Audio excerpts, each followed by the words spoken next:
Chers élèves, bonjour. Au terme de notre travail, nous vous proposons aujourd'hui une dernière séance consacrée à l'auto-évaluation de la production écrite en rapport avec le programme de la 9e année de l'enseignement de base. Nous nous pencherons par conséquent sur les différents types d'écrits, à savoir le récit intégrant une description, le récit intégrant un dialogue et le texte argumentatif. Mais avant de revenir sur ces différents types d'écrits, commençons, M. Yassine, par un bref rappel d'un certain nombre de règles d'ordre général.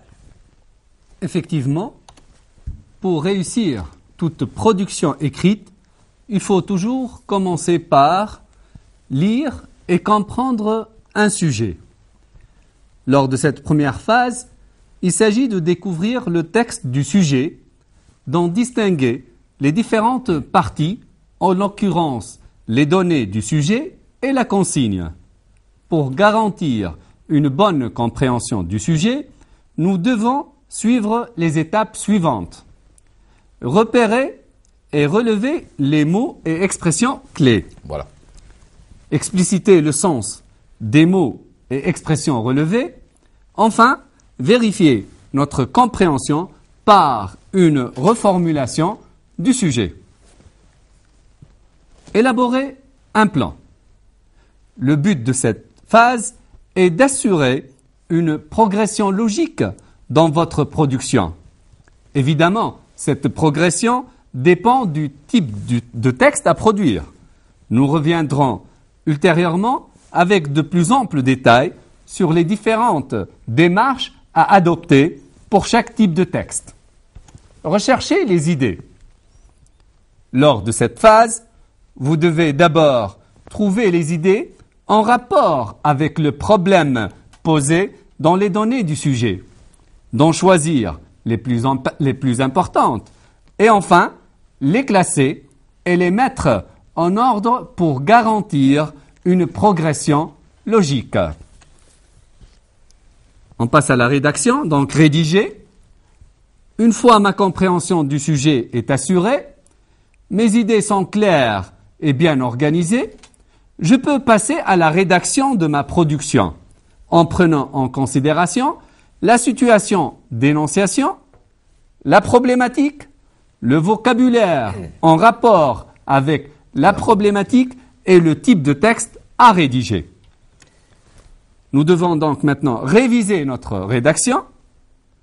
Donc, consacrer 10 minutes pour votre production est très important, car cela vous permet d'amener des corrections à votre production et vous permet d'éviter certaines maladresses afin d'améliorer le niveau de votre production. Gérer le temps est très important, dans la mesure où bien gérer le temps contribue à la réussite de l'épreuve. Voilà l'essentiel des remarques qu'il faut toujours prendre en considération pour réussir notre production écrite. Passons maintenant à l'étude de notre premier type d'écrit et qui porte sur le récit. Voilà. Donc, lorsqu'on parle du récit, on comprend bien qu'il s'agit là d'une suite d'événements qui composent une histoire. Rédiger un récit, c'est raconter une histoire réelle ou imaginaire. C'est savoir imaginer ou se rappeler un fait. Le récit obéit généralement au schéma suivant. Donc, le schéma du récit, on commence toujours par une situation initiale ou appelée autrement situation d'équilibre. Pardon. Cette situation initiale constitue l'introduction du récit. Dans la situation initiale, on présente les personnages de l'histoire, le temps et le lieu où se déroulent les actions de l'histoire.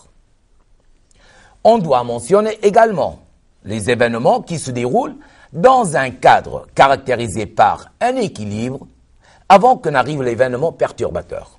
L'ambiance qui règne dans la situation initiale est calme, car il s'agit d'une présentation ou d'une description de l'état des choses avant que l'action ne commence. La situation initiale doit généralement répondre aux questions suivantes. Qui ou et à qui, où, quand, de qui ou de quoi. Après la situation initiale, on passe à la situation intermédiaire. Cette situation constitue le corps du sujet d'un récit et elle est annoncée par l'intervention d'un événement que nous avons déjà appelé perturbateur. Oui. Alors, l'événement perturbateur, c'est l'événement qui vient briser l'état de calme de la situation initiale. Il est généralement dérangeant ou menaçant pour le personnage principal. L'événement perturbateur est très souvent introduit par un marqueur de temps, comme soudain, tout à coup, brusquement. C'est alors que, à ce moment, ce jour-là, au moment où, etc., etc. L'événement perturbateur entraîne une suite d'actions que le personnage entreprend pour atteindre son but, pour réaliser son projet. Quelques actions sont entreprises ultérieurement et ces actions, soit qu'elles mènent à un échec, soit qu'elles sont une étape qui rapproche le héros de son but et finalement une dernière action du personnage principal ou de ceux qui l'aident dans son action amènera la victoire sur la menace ou le danger. C'est ce que nous appelons le dénouement. Enfin, une situation finale. Cette situation constitue la conclusion du récit. Le climat de tension créé par la menace ou le danger tombe et l'on revient au calme de la situation initiale. L'action de l'histoire est terminée. C'est pourquoi la situation finale décrit l'état des choses après le retour à l'état d'équilibre. Alors la question qui se pose maintenant, quelles sont les caractéristiques du récit? Effectivement. Donc, voilà, nous allons parler maintenant de ces caractéristiques. Alors, généralement, on raconte une histoire à la troisième personne, mais cela n'exclut pas le recours à la première personne. C'est pour cela, vous voyez que nous avons mentionné, pour ce qui est des pronoms personnels, soit la première personne, soit la troisième personne. Et là, en guise d'exemple, nous vous rappelons, chers élèves, que le texte support de notre première séance, qui s'intitule « Apparition », est écrit à la première personne. Dans ce cas, le narrateur est l'un des personnages de l'histoire. Par contre, le texte support de notre troisième séance, et qui s'intitule « L'enfant et le pêcheur », est écrit à la troisième personne, et dans ce cas, le narrateur est extérieur au récit. Alors, par ailleurs, les actions de l'histoire sont racontées au passé. Bon. Mais là également, on peut raconter l'histoire au présent. Et c'est pour cela que si jamais le récit est au passé, on emploie généralement le passé simple, qui est employé essentiellement pour apporter l'enchaînement des actions dans le récit. Par exemple, là on vous donne un exemple du texte support de notre première séance. J'allais le plaisanter quand j'aperçus. Donc vous voyez bien que le verbe apercevoir est conjugué au passé simple. Mais il n'empêche, nous pouvons également recourir aussi bien au passé composé ou bien au plus que parfait. Autre caractéristique du récit, c'est le choix des verbes d'action. Donc, le choix de ces verbes d'action constitue une caractéristique ou l'une des caractéristiques du récit, et en effet, ces verbes renvoient aux principales actions qui sont accomplies par les personnages et grâce auxquelles on assure l'évolution des événements. Par exemple, si on vous demande de raconter un voyage ou une aventure, vous pouvez dans ce cas employer un certain nombre de verbes d'action qui permettent d'assurer la progression de ces événements.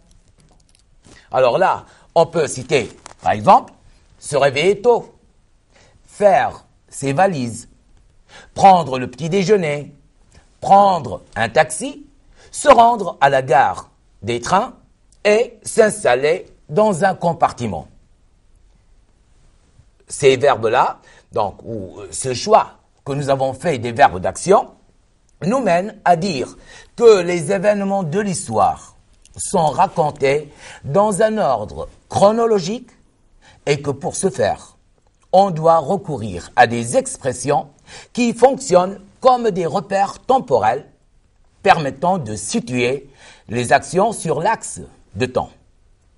Par exemple, là, on vous a donné quelques exemples d'expressions qui fonctionnent comme des repères temporels. Par un bel après-midi, 2 heures après, ensuite, enfin. Voilà donc, M. Essine, pour ce qui est de l'essentiel du récit. Mais, comme vous le savez, il est rare qu'un récit n'intègre pas des séquences...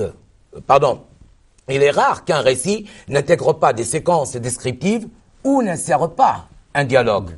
Et c'est pour cela que nous allons voir dans un premier temps par quels moyens on insère une description dans le récit. Donc, parlons maintenant du récit intégrant une description. Le plus souvent, le texte narratif comporte des passages descriptifs.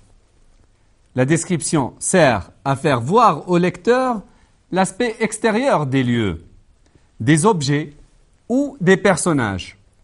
Elle sert aussi à montrer les sentiments et les émotions des êtres vivants. Les passages descriptifs sont généralement annoncés par des verbes de perception, comme regarder, voir, entendre, apercevoir, écouter, etc. Par exemple, dans le texte « Apparition », qui nous a servi de support à notre première explication de texte, nous avons vu que le verbe « apercevoir » est un verbe de perception qui introduit la séquence descriptive.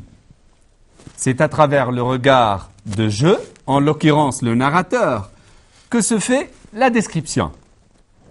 Outre les verbes de perception, le texte descriptif se caractérise par le choix des verbes d'état. Vous avez là quelques exemples: être, paraître, sembler, avoir l'air. Les temps verbaux, soit le présent, soit l'imparfait. Les adverbes de lieu et de manière. Les groupes nominaux et leurs expansions, tels que les adjectifs. Les procédés. On peut relever la comparaison. Et on a un exemple à citer, une statue sur un piédestal. C'était pour comparer la femme. Oui. Dans ce cas. Ou bien le superlatif, le corps, toujours en parlant de la femme, le corps le plus parfait qui put se concevoir sur la terre. Après avoir rappelé les caractéristiques du texte descriptif, voyons maintenant quel ordre nous pouvons suivre pour organiser notre description. Donc on va parler, bien sûr, de l'organisation de la description. Ouais. Dans une description, celui qui décrit choisit un ordre pour présenter les différents éléments. Donc du premier plan à l'arrière-plan, du haut vers le bas, du général au particulier, ou inversement. C'est cette organisation qui assure la cohérence et l'efficacité de la description. Cet ordre dépend de l'intention du narrateur. On veut rendre un personnage sympathique, on veut insister sur sa bizarrerie, on veut mettre en relief un trait de son caractère, etc. Ouais. En guise d'exemple, nous vous rappelons l'ordre que le narrateur a suivi pour décrire la femme dans le texte Apparition. Donc, on rappelle que le texte Apparition a été le support de notre première explication de texte. Oui. Bien sûr. Tout d'abord, ce personnage est annoncé à travers des termes génériques qui traduisent sa manifestation. apparition, créature, femme, déesse, corps, l'ensemble de sa forme, race blanche. Ensuite, le narrateur décrit certains détails de son corps. Peau, visage, les yeux, le regard. Cet ordre nous permet de voir comment le narrateur perçoit la femme. En partant du général, Voilà. femme, jeune fille, corps, il passe au particulier, les yeux et surtout le regard. Cette organisation a été assurée également par l'emploi des connecteurs, tels que après, ensuite, enfin. À ces connecteurs s'ajoute l'usage de certains verbes traduisant également la progression. Par exemple, avoir, contempler, ne pouvait discerner, je distinguais, j'entrevis, regarder. L'intention du narrateur est de montrer l'aspect extraordinaire du personnage de la femme. Maintenant, nous allons passer à la fonction de la description. Dans un passage descriptif, celui qui décrit peut se montrer objectif ou subjectif. Donc, nous allons étudier la description objective. Donc, dans la description objective, l'auteur ou le narrateur décrit ce qu'il voit en donnant les informations essentielles, en présentant les aspects positifs et les aspects négatifs des objets décrits, en utilisant un vocabulaire sans connotation améliorative ou péjorative. Donc, connotation améliorative, c'est-à-dire positive, connotation péjorative, c'est-à-dire négative. Par contre, le narrateur cherche dans la description subjective à communiquer au lecteur ses impressions et ses émotions, tandis que dans la description objective, comme c'est le cas dans notre deuxième support, l'auteur décrit ce qu'il voit et donne les informations essentielles sans essayer de communiquer ses impressions ou ses émotions. Lisons ensemble les caractéristiques donc, de la description subjective. Nous avons dit que le narrateur cherche à communiquer au lecteur ses impressions et ses émotions. Il utilise des adjectifs appréciatifs ou dépréciatifs. Il emploie un vocabulaire péjoratif ou amélioratif, des comparaisons et des métaphores. Nous vous proposons maintenant quelques conseils qui vous aideront à faire de l'auto-évaluation de votre production écrite.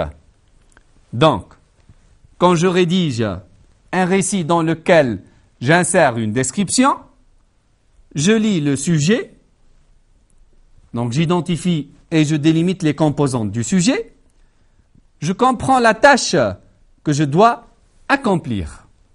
Ensuite, je planifie. Donc, je dois respecter la progression et l'enchaînement des actions. Je rédige maintenant une description. Je suis un ordre précis dans ma description. Je décris le héros ou le personnage en employant des comparaisons, des adjectifs épithètes et des relatives, etc. J'insère la description dans mon récit au moyen de verbes de perception. Je respecte une progression dans mon récit. J'emploie une phrase de dénouement qui précise ce que devient le personnage principal. Maintenant, je suis amené à réviser et à corriger mon récit. Après avoir vu de quelle manière on insère la description dans le récit, nous allons nous pencher, Monsieur Samy, sur notre deuxième volet et qui porte sur le récit intégrant un dialogue. Voilà, donc maintenant nous allons parler du récit intégrant un dialogue. Qu'est-ce que c'est qu'un dialogue? Là, c'est le point par lequel nous allons commencer. Donc nous allons commencer par définir ce qu'est un dialogue. Le dialogue est l'échange de paroles entre plusieurs personnages. Chaque personnage qui prend la parole est un locuteur. Le dialogue s'exerce donc entre deux ou plusieurs interlocuteurs. L'intervention de chacun constitue une réplique. Bien sûr. Donc, nous allons commencer maintenant par voir les différentes caractéristiques du dialogue. Alors, la première caractéristique du dialogue est constituée par les signes de ponctuation. Et peut-être c'est parmi les principaux signes qui nous permettent de distinguer entre le dialogue et le récit. Le récit, effectivement. Donc, ces signes de ponctuation, tels que les deux points qui annoncent le dialogue, les tirets également qui se placent avant chaque réplique pour signaler un changement du personnage qui parle, les guillemets qu'il faut ouvrir avant la première réplique et fermer après la dernière réplique. Nous restons toujours dans le cadre de la ponctuation. N'oubliez pas, chers élèves, que le dialogue se caractérise par une ponctuation forte qui permet d'exprimer de façon appuyée un sentiment, une émotion ou une réaction vive. Pour cela, il ne faut pas hésiter à utiliser les points de suspension, les points d'exclamation et les points d'interrogation. Alors, autre signe, autre caractéristique du dialogue, voilà, bien sûr, sont les pronoms personnels. Dans les passages narratifs, le pronom personnel est à la troisième personne du singulier ou du pluriel. Par contre, dans les paroles ou le discours, nous avons les pronoms personnels de la première et de la deuxième personne du singulier ou du pluriel. Nous avons également les verbes introducteurs. Nous devons remarquer que les verbes introduisent et annoncent les paroles des personnages. On les appelle des verbes de parole ou des verbes introducteurs. On peut utiliser un verbe introducteur soit avant la réplique, soit au milieu ou à la fin de la réplique. Et dans ce dernier cas, c'est-à-dire au milieu ou bien à la fin de la réplique, le sujet se place généralement. Alors, bien sûr, généralement, le sujet se place avant le verbe, mais lorsque le verbe introducteur vient après ou bien au milieu de la réplique, dans ce cas-là, on opère cette inversion du sujet. Autrement dit, c'est le verbe qui vient avant son sujet. Et là, nous vous proposons, à titre d'exemple, voyez, lorsque le verbe introducteur est placé avant la réplique. Mondo demandait comment s'appelle-t-il. Donc, nous avons le sujet Mondo suivi du verbe introducteur demander. Par contre, lorsque le verbe introducteur vient après la réplique, Eritrea, disait-il. Donc là, vous voyez comment il y a une inversion du sujet dans la mesure où le sujet, il, vient après le verbe. Rappelons, M. Samy, que ces exemples sont extraits du texte L'enfant et le pêcheur, que nous avons étudié ensemble. Exactement. Alors, nous revenons maintenant sur le choix du verbe introducteur. Là, nous devons vous rappeler que le verbe utilisé est à choisir selon le type de la phrase rapportée et selon l'intention du locuteur. Mais d'une façon générale, les verbes de parole servent à poser une question, à donner une réponse, à poursuivre le dialogue ou, enfin, à finir le dialogue. Et là, donc, nous vous proposons, là également, des exemples de verbes introducteurs. Alors, s'il s'agit de poser une question, là, nous pouvons recourir à ces verbes demander, interroger, s'exclamer. S'il s'agit de donner une réponse, là, on peut employer les verbes suivants, affirmer, rétorquer, répondre, déclarer, confier, avouer. Toujours dans le cadre du choix des verbes introducteurs, si maintenant nous voulons poursuivre le dialogue, Oui. là, nous pouvons recourir au verbe suivant. Ajouter, reprendre, continuer, poursuivre. Enfin, si c'est pour mettre fin au dialogue, donc pour finir le dialogue, là, nous pouvons employer les verbes suivants. Achever, terminer, conclure, finir. Il faut dire que là également, et toujours en parlant du choix des verbes introducteurs, quand un personnage élève ou baisse la voix, ou exprime des sentiments tels que la colère, la joie, l'admiration ou la tristesse, le narrateur emploie des verbes comme chuchoter, murmurer, si jamais le locuteur baisse la voix, crier, s'écrier, hurler, là pour traduire un sentiment de colère, s'exclamer, là également pour traduire un autre sentiment, ça peut être l'étonnement ou autre, balbutier, s'étonner et se moquer. Donc, outre ces caractéristiques, nous ne devons pas oublier les temps verbaux, dans la mesure où ces temps verbaux généralement employés dans le cadre du dialogue, donc c'est l'imparfait, le passé composé, le présent et le futur. Parce que le narrateur rapporte les paroles des personnages telles qu'elles ont été prononcées.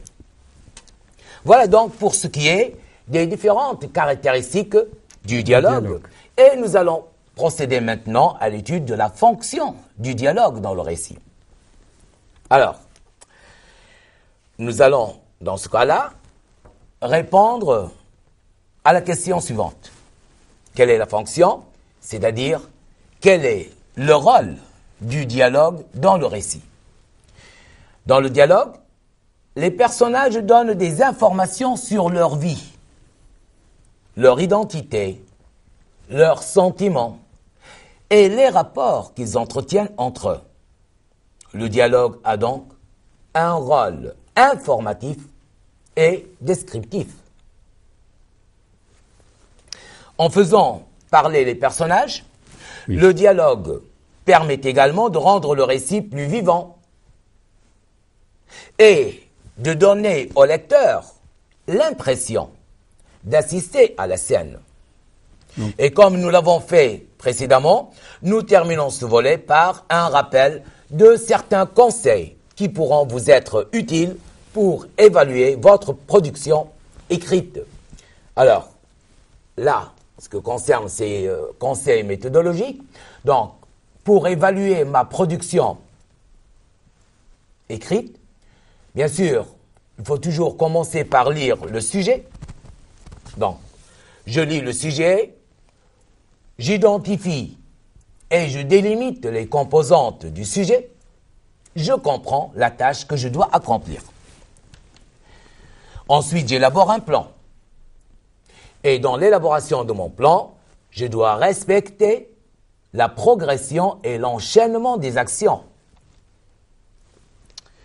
Une fois j'ai élaboré mon plan, je rédige un dialogue.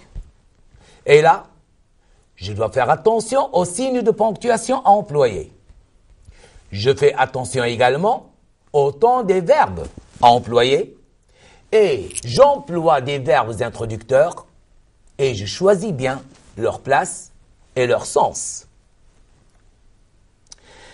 Par la suite, j'insère le dialogue dans mon récit. Je respecte une progression dans mon écrit. Et enfin, je révise et je corrige mon écrit. Voilà donc pour ce qui est des conseils méthodologiques que nous devons prendre en considération lorsque nous voulons évaluer notre production écrite. Voilà. Donc, Monsieur Essine, là, nous allons passer à l'étude du texte argumentatif. Et plus précisément, c'est le texte narratif intégrant un dialogue à visée argumentative. Oui. À ce propos, il faut rappeler, Monsieur Samy, à nos élèves, que nous allons exploiter le même support sur lequel nous avons travaillé lors d'une séance précédente et qui a porté sur le texte narratif intégrant un dialogue à visée argumentative. Effectivement, c'est ça. Le texte argumentatif vise essentiellement à convaincre en défendant ou en rejetant un point de vue. Le locuteur, celui qui parle, cherche soit à défendre son point de vue, son opinion, soit à critiquer ou à rejeter le point de vue de l'autre. Le texte argumentatif se compose d'une thèse qui traduit l'opinion, qui traduit l'avis du locuteur, des arguments qui soutiennent et justifient la thèse, et des exemples qui appuient, qui consolident, qui renforcent et concrétisent les arguments. Pour bien réussir la rédaction d'un texte argumentatif, nous devons être attentifs au point suivant. Nous commençons par lire l'énoncé de notre sujet. Donc, lors d'une soirée familiale, vous avez émis le souhait de devenir un jour informaticien. Votre père s'y est opposé, c'est-à-dire n'était pas de cet avis. Vous avez essayé alors de le convaincre de votre choix. Rapportez le dialogue qui s'est déroulé entre vous et votre père. Après la lecture de l'énoncé de notre sujet, nous identifions ces différentes composantes. Le sujet se compose de deux parties. Première partie, les données du sujet que vous voyez colorées en bleu. C'est le texte du sujet. Nous lisons, lors d'une soirée familiale, vous avez émis le souhait de devenir un jour informaticien. Votre père s'y est opposé. Vous avez essayé alors de le convaincre de votre choix. La deuxième partie colorée en rouge, c'est la consigne. Il s'agit de la tâche à accomplir. Nous lisons « Rapportez le dialogue qui s'est déroulé entre vous et votre père ». Par la suite, il faut procéder à un examen minutieux des données. Généralement, celui-ci se présente sous forme d'une phrase assertive. Puis, on va repérer les mots-clés dans ce libellé. Nous relevons « Vous avez émis le souhait de devenir informaticien. Votre père s'y est opposé. Vous avez essayé de le convaincre. » Donc, étudions ensemble ces mots-clés. Le « vous », c'est l'élève, le jeune, avait émis le souhait. C'est l'expression d'un désir, d'un souhait. Devenir, c'est une ambition, c'est un rêve. Informaticien, c'est le métier à exercer. Votre père, là on comprend qu'il y a une relation ou un rapport d'hiérarchie, d'autorité morale et juridique. Voilà. S'y est opposé, c'est-à-dire ne partage pas votre choix, convaincre revient à faire changer d'avis, faire revenir sur sa position. À partir de ces mots-clés, nous pouvons déduire que le sujet porte sur une discussion, un débat sur le choix du futur métier. Pour vérifier si vous avez très bien compris les données, il faut reformuler le sujet dans votre propre langue. Donc, nous pouvons reformuler les données du sujet de la manière suivante. Lors d'une soirée, j'ai émis le souhait de devenir informaticien. Mon père n'a pas partagé mon choix. J'ai avancé des arguments et des justifications pour que mon père change d'avis et adhère à mon choix. La reformulation des données vous permet de vérifier si vous avez bien compris le sujet. Nous allons maintenant relire la consigne. rapporter donc le dialogue qui s'est déroulé entre vous et votre père. La consigne vous permet de préciser le type de texte à produire. Il s'agit d'insérer un dialogue à visée argumentative. Vous êtes par conséquent appelé à produire un récit, c'est-à-dire un texte narratif qui intègre un dialogue à visée argumentative. Pour rédiger votre récit intégrant un dialogue, vous devez commencer d'abord par l'élaboration du plan du corps du sujet, en tenant compte des éléments suivants. Le sujet s'adresse à vous, et de ce fait, votre récit doit être à la première personne du singulier « je ». Le sujet est formulé au passé. Vous devez par conséquent employer les temps du passé, par exemple le passé composé ou l'imparfait. Vous devez également préciser les circonstances dans lesquelles a eu cette discussion avec votre père à propos du métier. Cela suppose que vous devez répondre aux questions quand et où et présenter les personnages, vous, votre père, des membres de la famille ou des amis. Une fois que vous avez pris en considération ces éléments, vous pouvez passer aux 3 étapes de votre rédaction. Première étape, bien sûr, c'est la situation initiale. Elle concerne le récit avant le dialogue. Elle est marquée par l'emploi du je, l'emploi des temps verbaux du passé et de l'indicatif, précision quant aux circonstances de la discussion, c'est-à-dire le cadre spatio-temporel. On doit annoncer l'objet du débat, c'est-à-dire le choix du futur métier. On passe maintenant à la situation intermédiaire. Elle concerne le dialogue. Donc, cette situation intermédiaire est marquée par la présentation des intervenants, le locuteur « je », l'interlocuteur « votre père » et probablement d'autres membres de la famille. Les signes de ponctuation, tels que les tirets, les guillemets, les verbes introducteurs qui permettent d'introduire les répliques des différents personnages, les différents types de phrases, tels que l'interrogatif, l'exclamatif, le déclaratif, les temps verbaux.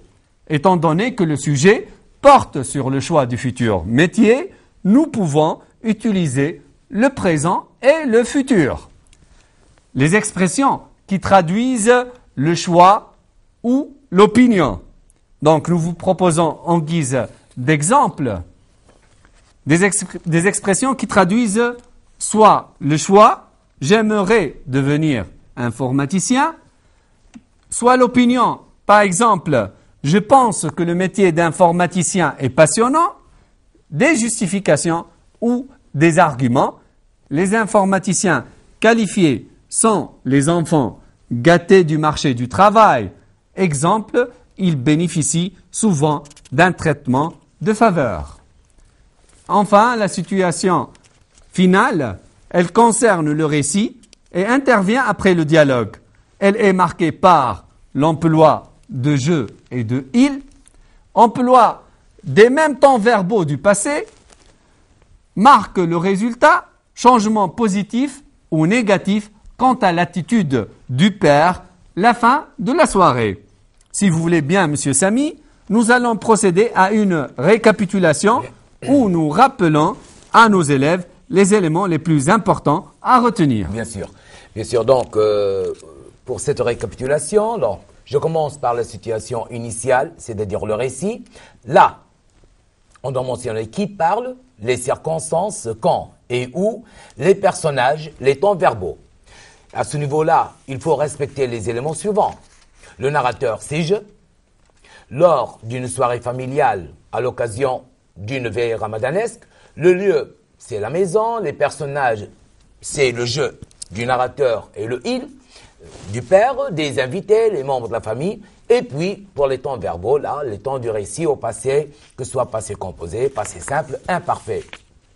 Pour ce qui est des outils à employer, là, il faut toujours recourir à ces indications temporelles pendant le mois de Ramadan, le soir, c'était à l'occasion de, etc. Par la suite, la situation intermédiaire, c'est-à-dire le dialogue. Alors là, qui parle? À qui parle-t-il? De quoi parle-t-il? Là, les éléments à respecter pour répondre à la première question, qui parle, c'est le locuteur, vous, signalé par le pronom personnel je. À qui parle-t-il? C'est l'interlocuteur, autrement votre père, signalé par le pronom personnel tu. De quoi? C'est du choix du métier.